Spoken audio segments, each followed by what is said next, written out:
Hello, Jeff. Hey, Gino. How you doing, man? Good. How are you? Great. What's that food? What do you got? Dusting?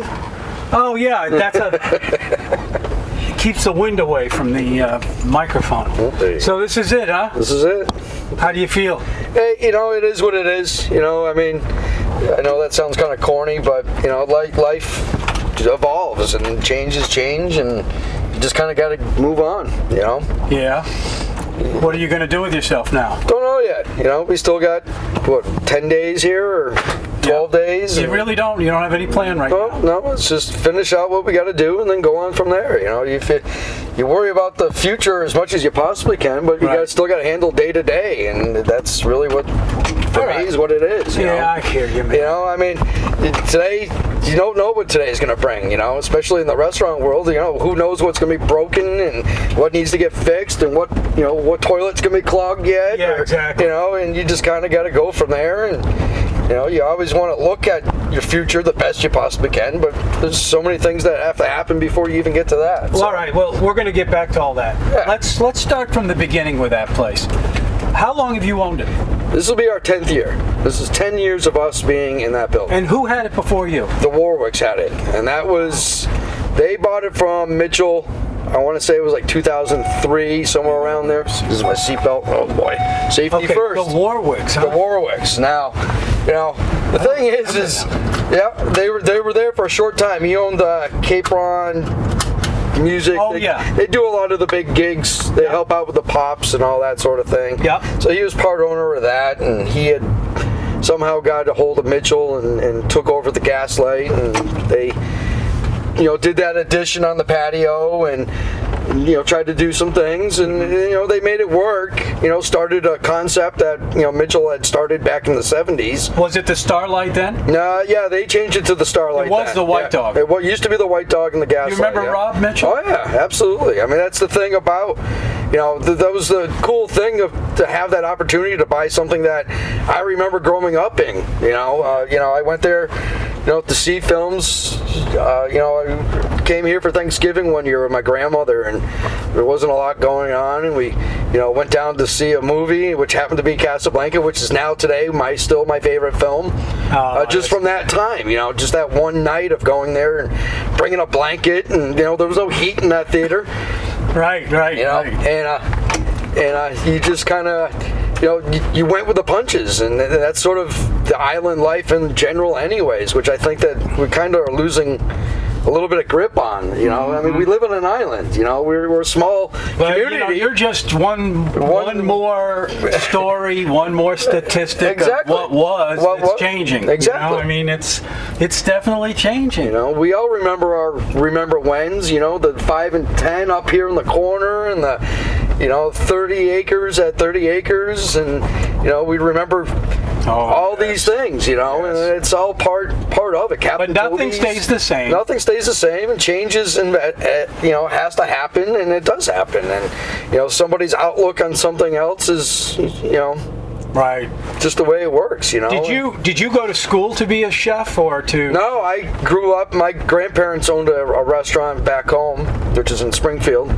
And I literally grew up there. I mean, my parents lived right above that restaurant. So, my mother was bartending and had me in a, seat right there behind the bar. And it was kind of one of those things that it just, I started there when I was young. The chef taught me how to butcher meats when I was a kid. And, of course, I had to do all the dirty work of putting stock away and do prep and did dishes. And so, no, I never went to school for it. It just kind of grew up in it. And it was always a job I could get. It was so easy to, between cracking eggs to flipping, burgers to, I remember I worked one place, it was 6 fryolators, we just did onion rings and the such all day long. Like, you didn't even look up, and, you learn the hard way, I guess. Sure do. So that was then, and then when you got the place, did you make any changes to it? Not right off the bat. We just kind of had I had just gotten done working at the Seagull for a long time, and it was one of those things that you have a vision, of what you kind of want to do, and it was a turnkey operation, and there was no need to shut the door. It was already established and going. So we just, took our, we didn't take our time. We just had to take our time to find out what would work and not work. And you know, when we first got there, you know, we had staff of like 12 people, and you know, people were bumping into each other. It's not a big place, you know, and you just had to make it efficient. And you know, being efficient and looking at things mechanically, you just kind of see what wheels need to spin to keep making everything work. Sometimes the quaintness and the quirkiness about the whole building was the best part about it, you know. And, you know, to have that little green space in the middle of downtown, you know, it's like going to the city and you find a park, and you know, you just all of a sudden it's just that hustle and bustle is just steps away, but yet there you are, you're completely out of it, you know. Yep. And that's the part we liked most about it. And I didn't know anything about movies other than going to them. And you know, that was a learning experience and by far. And but you were at that period where, you know, going to the movies there was a lull there for a while because of the DVD rate. Oh yeah, oh absolutely, and it still is a tough market. You know, because it's on demand, and you know, and the movie companies are just absolutely relentless. I mean, they're all they care about is a dollar, and you know, and back in our day, if you will, you know, in the summers there was only X amount of blockbusters that would happen through the year, and now every weekend they're promoting a movie to be the best film of the year, and you watch them and you just go, what in the world was that? You know, and you know, and that's sort of, you know, movies are a nostalgic item as well. You see all these, you know, revamps and redos and prequels, and the movie world is just such a weird creature to be a part of. And you know that, making small films, and you know, and especially dealing, you know, for us, we dealt with a lot of independent filmmakers where, you know, even dealing with John Shea or you know, Jay Craven, it was like they can't just send their movies to a movie company and go, oh yeah, it's gonna be a blockbuster now, you know? And but you felt you needed to show the kind of first run Hollywood movie. Well, it's I mean, I always wondered why you didn't just stay independent. Well, what was the reason? The reasoning for that is contracts. And again, the movie companies own you for the most part. You know, when you sign on to a contract for Warner Brothers, you have to play X amount of movies of theirs through the year. And if you turn one of theirs down, like, see, that's what happened for us for Star Wars.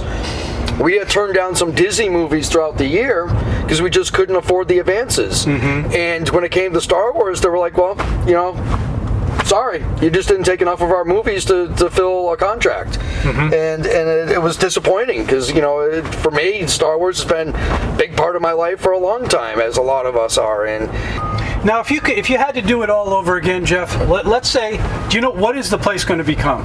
Don't know, and nobody knows. Nobody knows yet. Does it go to bid?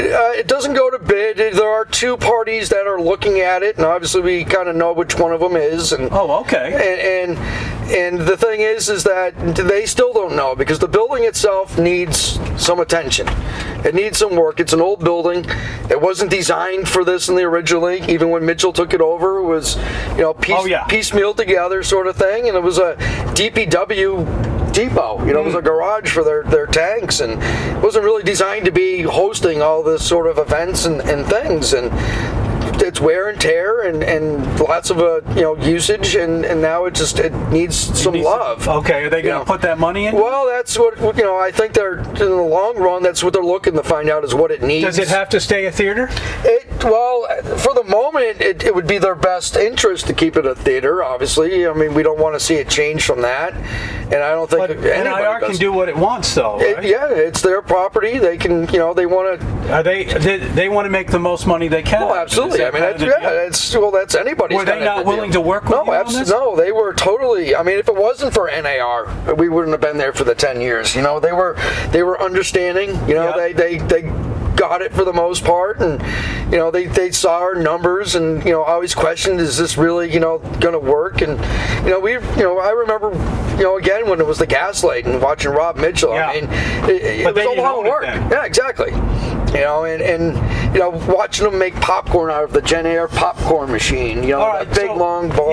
Yeah, I know. But I want to talk about what it's going to become, because I think most people are. I don't think anyone want to have a say in that. Oh, absolutely. I mean, we don't want to lose it as a theater. Mostly, I think, honestly, even though, you know, we have the Dreamland. What are your thoughts? Do you think I hope it stays the way it is. Period. Do you think it will? I think it will for the most part. I think that NAR understands the importance of that little spot, and it is. It's just a tiny little spot, and the square footage just has to make it, the most use out of it. And that's just kind of. I think a lot of people think that there's some sort of clause that says because the building is zoned a certain way that it's. Well, right. Well, absolutely. I mean, it's again, there's only so much square footage, and it only. But I mean, if you made that into a seating, you could probably seat people. Oh, absolutely, there, right? You could, sure. But I have a less than 20-foot size kitchen, so there's only so many. Right. You have to make so many other concessions, and then if you add more seats, you got to find a way to add another bathroom, and you got to, there's a lot more to it than just going, oh, we can rip out the seats and put tables in and call it a day. You need windows, you need to brighten it up, you need to, there's a lot more to it than that. And were they expecting you to do that? Is that what happened? No, that's not what they were expecting. I mean, we changed the theater. When we did our Kickstarter, we had leftover money, and we made the theater, sound system and insulated it, and there was only so many things we could change for what the money was left over. But a lot of that money went to the all to the projector, the sound system. Are you keeping that? I don't know what we're doing with that yet. Again, it's something that we're hoping that one of the parties looking at the building wants to keep. I see. Because again, you own it. We own it basically. Yes, we know the community. Helped us get it, because if it wasn't for them, we wouldn't have been able to. And, exactly. And yes, it is a. So the community would like to see that absolutely that stays there. Absolutely, and that's why we always, once we took over that, went digital, we did everything as much as we could for the community. So when the land council came to me and said, we'd like to show this movie, or when the land bank said, we would love to do this little benefit, we donated that space to them. We didn't charge them for that. That was unnecessary, because it's a community event. John Stanton, we helped him with his movies. John Shea, we helped him with his movies. We're not going to charge people that are part of this community. And we've done stuff for Autism Speaks, all donated time and effort. And that, granted, that value, right? That value is not the same value, but to give up your space for free is a tough one to do. But when you do it, because I wouldn't have been able to have done it if they didn't help me get the projector. How did the Dreamland hurt you when they their thing? Absolutely. I mean, when you're the only item here on Nantucket, it definitely sells. There's only the brewery, and there's tons of people that go there. Yes.